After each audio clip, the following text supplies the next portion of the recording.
The age-old question, what makes a game fun? Right now, my games are an absolute failure in the fun criteria. And it's time to stop being a bore. First thing first is research. Can't know what you can't know. Then collaborating all the points in a nice long list to follow to make our most fun game yet. 1. Wish fulfillment. It makes people feel like they're getting something out of it that they can't have in real life. Being powerful, smart, or a great warrior. The next thing is sensation. That is when the audio and visuals are very satisfying and feel good. Another thing is teamwork, which I'm not gonna do. Yeah, that's way too complicating. Unless maybe I can make competition, which is also really good, but not really teamwork, which you can of course artificially create with different players, computers that you're playing against rather than actually having to introduce different people. Another thing people like is mastery, something that has set rules that you can get better and better at it, and people like feeling like they get good at it. I definitely like that. Another thing people like is fantasy, being able to live in a fun imaginary world and being able to imagine yourself there. Yeah, that's cool. That's what I really like in games. Okay, next thing is narrative. There's a story, an interesting story, and people want to know what's happening. It's gonna happen. Kind of like a book, if you think about it. The next thing is the same category, discovery. Find collectibles, new content, figure out new things, explore. Another thing is expression, which is also really fun. Being able to customize everything, customize your character, the world you're in. Some level of randomness, because yeah, it's cool to figure out the puzzle and figure out how it works, but the same thing happening every single time becomes too predictable and too repetitive, and then you get bored. Another interesting concept or way to think about it is micro decisions. What does a player have to do now? What choices do they have to make right now? Small choices within the moment of each minute of gameplay. Are these choices interesting? Are they doing anything interesting right now? Or is it like kind of predetermined? They don't really have a choice, they're not really doing anything. Everything is repetitive, then it's going to be boring. If you give interesting choices, things they need to think about, things that are not straightforwardly obvious. There's could be some sort of tactic, some sort of, oh, let's go explore, I want to go here or there or whatever. It could be interesting, and automatically it's less boring. If interaction, the small interaction per moment is boring, then what's the game? It's just a bunch of small interactions, and then there's one long boring. Another thing, apparently people like to learn. I thought it was only me. But turns out it's a thing. People want to be able to learn patterns and get better at it because, that's what the world is. We learn the patterns around us and we officially get smarter at recognizing them and pre-predicting them. Getting good at the game of life. So it shouldn't be too random that you can't make out any pattern and figure out anything that happens, because then there's no code to crack. And again, it becomes overwhelming or just boring because it's pointless. So in liking to learn things, apparently the questions you're supposed to ask is, what is the core lesson of your game teaches? How does your game keep itself interesting?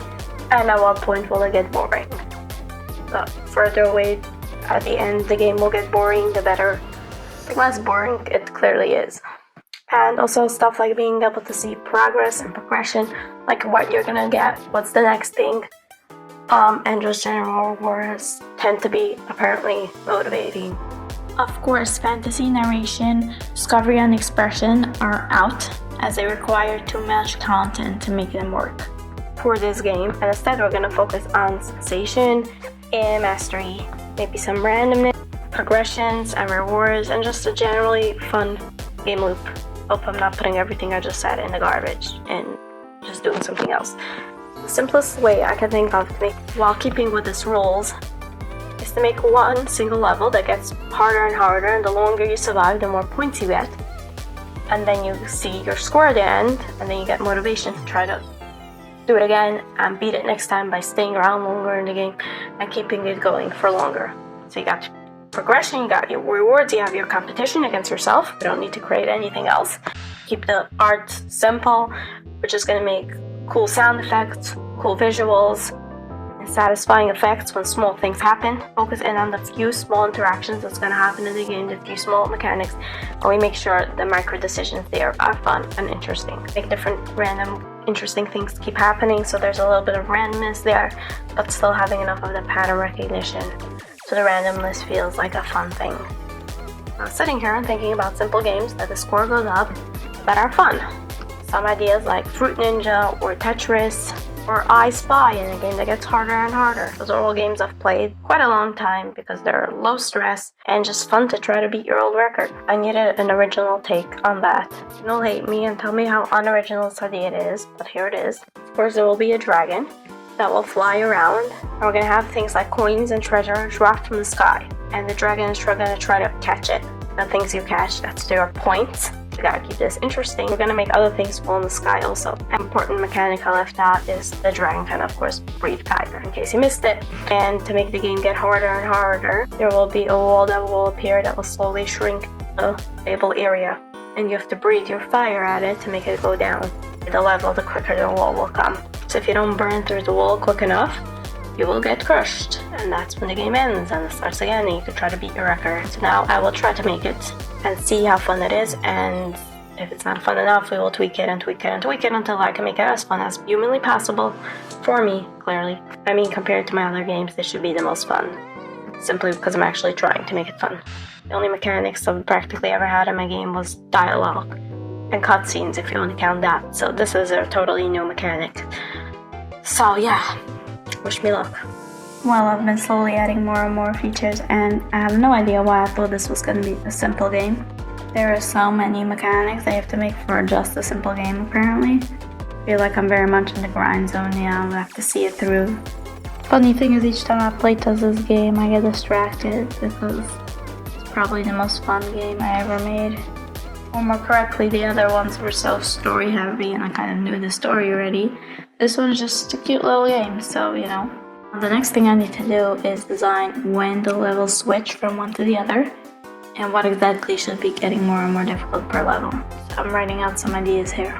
This is what just happened. Basically, apparently, I've complicated the game enough to actually make it start crashing and going really slow. Basically, I have a bunch of these walls spawning in, and they all have little like segments of the wall and each has their own collider. And that's enough to slow down the game to the point that it's not playable anymore. So what I actually helped is, instead of the segments of the wall getting destroyed, I made them be inactive again, because apparently destroying takes more computer power. Go figure. And I also made that the walls should only interact with other walls, like they should only collide with the player, not with other walls and not with anything else actually. The issue made the most complicating mechanic break. I don't even know why it was so complicating, but basically what I want is when the wall hits the end, the moving wall hits the end of the screen together with the right wall, and if the player is there in that space, it should crush it. Just stop moving and get the game over screen. The problem is it keeps randomly giving the game over screen, and sometimes instead of getting crushed, it just punches the player out of the space and the player does not die. So yeah, apparently that was overly complicated, and I finally coded it by making something like all segments still there, and the right wall, the space in between is the same size as the space of the player, because it crushed, but also of course we have to check the player's actually there. Then it broke. After busy about it, I finally realized that the reason it broke is because it was operating on the segments being delayed. If they're just inactive, apparently the collision is still being detected. I don't know, please. So I made it that inactive was uncounted and it fixed itself. So that was, totally straightforward. I want to focus a lot on is these microtransactions. God, I keep saying microtransactions. I mean micro interactions. Yeah, nobody's asking for money, don't worry. So every single thing that gets interaction needs to get some sort of animation or happening that gives you this awesome feedback that makes it, fun to play. I don't think I've ever done such a thing, so this is the first time we're implementing this practice in the game. Let's see how hard it is. First of all, each time the dragon catches an item, of course, we need like a +1 or a plus whatever on top of his head.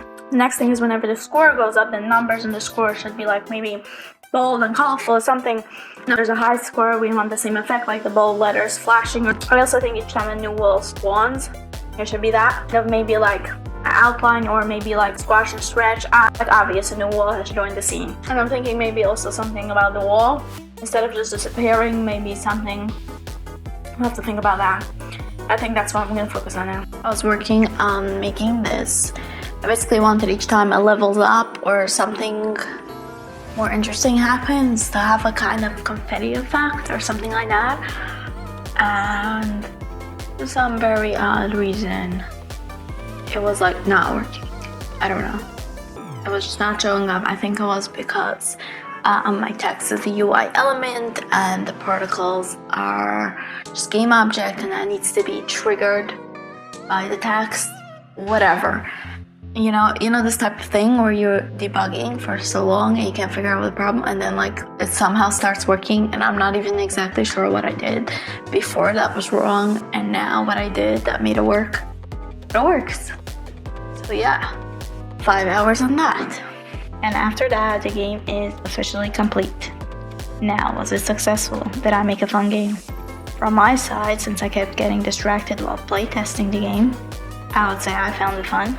Now, would you find it fun? Well, I have linked it in the description, and you can check it out and judge for yourself. Let me know what you think.